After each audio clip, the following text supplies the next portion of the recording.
James Vowels, actually, to your point, just after the Verstappen punishment was announced, James Vowels was in the team principal press conference, and he kind of towed the line you said. He said, look, it's a bit different to swearing in a room like this where there's no pressure compared to, these guys are elite athletes that are putting their lives not in their own hands but in the hands of the other drivers out there. So if something happens, you're risking your life, you are going to swear. Yeah. He actually said that Franco Colapinto swore today during free practice 1, but that it was just because he'd forgotten something, and he said, look, we should be getting that out, that shouldn't be happening.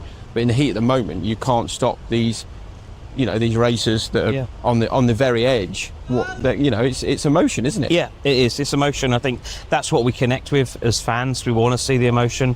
We want to see the characters. We can't see them with the helmet on, so we don't really get too much back, but obviously we can hear them, and I think it's been a good asset for Formula One. I think Formula One are quick as well when they say that, they realise that when there's audio played of a sensitive nature, they're obviously aware of it, they'll bleep it out, but they do realise that it is an uptick in viewership, and people want to see that, and let's not take that away from the drivers. I think that would be a silly thing to do. What will be interesting is Sunday when everyone's watching that race at home, or we have the radio played into the press room.